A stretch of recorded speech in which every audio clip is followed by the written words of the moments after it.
मित्रों, आप सभी तो यह जानते ही होंगे कि हिंदू धर्म में साल में 4 नवरात्रि मनाई जाती हैं, जिनमें चैत्र और शारदीय नवरात्रि का विशेष महत्व होता है। आपने देखा होगा कि नवरात्रि के पहले दिन कलश स्थापना की जाती है और फिर मिट्टी के पात्र में जौ बोए जाते हैं। लेकिन क्या आप जानते हैं कि नवरात्रि के पहले दिन जौ क्यों बोए जाते हैं? अगर नहीं, तो इस वीडियो को अंत तक जरूर देखें। ऐसा माना जाता है कि जौ बोने की परंपरा शाकंभरी देवी से जुड़ी हुई है, जिसका उल्लेख दुर्गा सप्तशती में किया गया है। दुर्गा सप्तशती के 11वें अध्याय में वर्णित कथा के अनुसार देवी और देवताओं की स्तुति से प्रसन्न होकर शाकंभरी देवी ने कहा, देवताओं, जब पृथ्वी पर 100 वर्षों तक वर्षा नहीं होगी और पानी का अभाव हो जाएगा, तब आर्षि मुनियों की स्तुति के बाद मैं पृथ्वी पर प्रकट होकर समस्त संसार का भरण पोषण करूंगी। तब तक मेरे शरीर से उत्पन्न हुए शाक ही सभी प्राणियों की रक्षा करेंगे। इस कारण पृथ्वी पर मेरा नाम शाकंभरी होगा। ऐसा माना जाता है कि देवी के शरीर से उत्पन्न हुए शाक ही जौ थे। इसलिए हिंदू धर्म में कोई भी शुभ कार्य जौ के बिना अधूरा माना जाता है। साथ ही यह भी माना जाता है कि सृष्टि में सबसे पहली फसल जौ थी, इसलिए जौ को पूर्ण फसल का दर्जा प्राप्त है। हिंदू धर्म ग्रंथों में वर्णित कथा के अनुसार एक बार गुरु बृहस्पति ने ब्रह्मा जी से पूछा, हे ब्रह्मा, नवरात्रि क्यों मनाई जाती है? ब्रह्मा जी ने उत्तर दिया, बृहस्पति, तुम्हारे इस प्रश्न का उत्तर इस कथा में छुपा है। बहुत समय पहले मनोहर नगर में एक अनाथ ब्राह्मण रहता था, जिसका नाम पीठाधत्त था। वह देवी दुर्गा का बहुत बड़ा भक्त था। उसकी शादी हुई और कुछ समय बाद उसकी पत्नी ने एक कन्या को जन्म दिया, जिसका नाम सुंती रखा गया। जब सुंती बड़ी हुई तो वह अपने पिता के साथ मां दुर्गा की पूजा में बैठती थी। लेकिन एक दिन वह पूजा में बैठने के बजाय अपनी सहेलियों के साथ खेलने चली गई। यह देखकर पीठाधत्त क्रोधित हो गया और अपनी पुत्री से कहा, दुष्ट, आज तुमने मां दुर्गा की पूजा क्यों नहीं की? इस अपराध के लिए मैं तुम्हारी शादी एक कुष्ठ रोगी से कर दूंगा।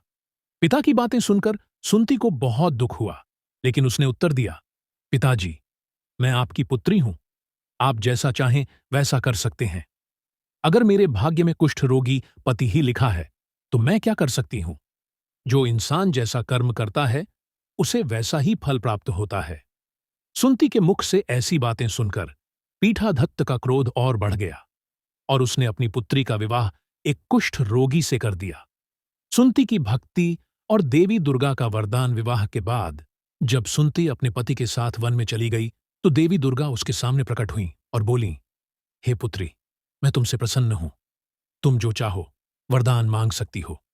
सुंती बोली, हे देवी, आप कौन हैं? मैंने आपको पहले कभी नहीं देखा। मां दुर्गा ने उत्तर दिया, हे पुत्री, मैं आदि शक्ति भगवती हूं और मैं तुम्हारे पूर्व जन्म के पुण्य के प्रभाव से यहां प्रकट हुई हूं। सुंती ने पूछा, मां, मैं पिछले जन्म में कौन थी? कृपया मुझे विस्तार से बताइए। मां दुर्गा ने कहा, पिछले जन्म में तुम एक व्यापारी की पत्नी थी। एक बार तुम्हारे पति ने चोरी की और सैनिकों ने तुम दोनों को पकड़कर कारागार में डाल दिया। वहां तुम्हें भोजन और पानी नहीं दिया गया।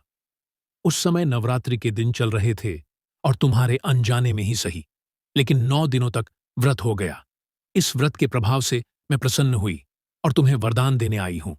सुंती ने कहा, हे मां, यदि आप मुझे वरदान देना चाहती हैं, तो मेरे पति को कुष्ठ रोग से मुक्त कर दीजिए।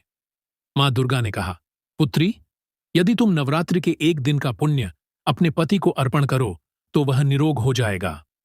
सुंती ने ऐसा ही किया और उसका पति स्वस्थ हो गया। यह देखकर सुंती ने देवी दुर्गा की स्तुति की।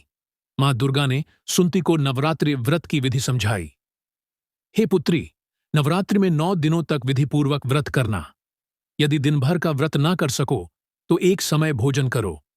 विद्वान ब्राह्मण से पूछकर घट स्थापना करो और महाकाली, महालक्ष्मी एवं महासरस्वती की मूर्तियों की विधिपूर्वक पूजा करो। इन 9 दिनों में जो भी दान कर सको अवश्य करो। इस व्रत से अश्वमेध यज्ञ के समान फल प्राप्त होता है। इसके बाद देवी अंतर्धान हो गईं। मित्रों, आपको नवरात्रि से जुड़ी यह कथा कैसी लगी? हमें कमेंट में जरूर बताएं।